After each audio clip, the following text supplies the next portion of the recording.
Eo amin'ny vaovaon'ny tontolo iainana kosa izany dia Ahiana lany tamingana ny zavaboahary eto Madagasikara ary voalaza fa manodidina ny 7 tapitrisa hektara eo ny valan-javaboahary mila arovana amin'izao fotoana izao.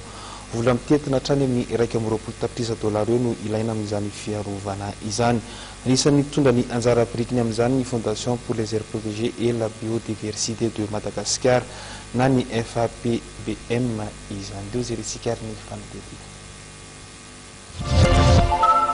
Voatombanao 7 tapitrisa hektara amin'izao fotoana izao ny valan-javaboahary sokajianao faritra voary eto Madagasikara izay mila arovana.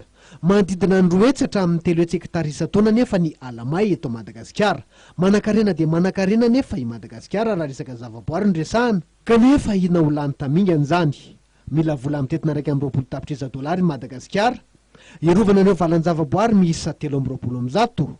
Mitondra ny anjara birikiny amin'ny famatsiana volan'ny fiarovana ireo valan-javaboahary sy faritra voaro ny Fondation pour les Aires Protégées et la Biodiversite de Madagascar na FAPBM izay mamatsy hatramin'ny 2.5 tapitrisa dolara amerikanina.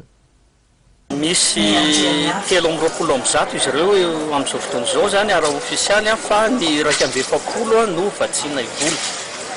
Ny famatsim-bolanay zany dia tsy mahasahana ny filan'ny valan-javaboahary ray manontolo fa amin'ny apahany any.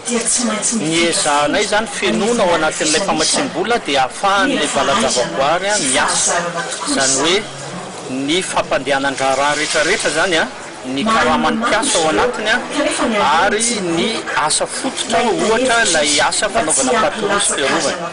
Ny ankoatran'izay zany dia ireo mpiara-mombon'antoka no mitondra ny vola, ny fanjakana ihany koa ary ny farany zany dia izy zareo mpitantana mihitsy koa zany ao anatin'ny famatsim-bolanay dia omenay famatsim-bola izy mba ahafahany mampitombo ny fafahany mampidi-bola ao anatin'ilay valan-javaboahary.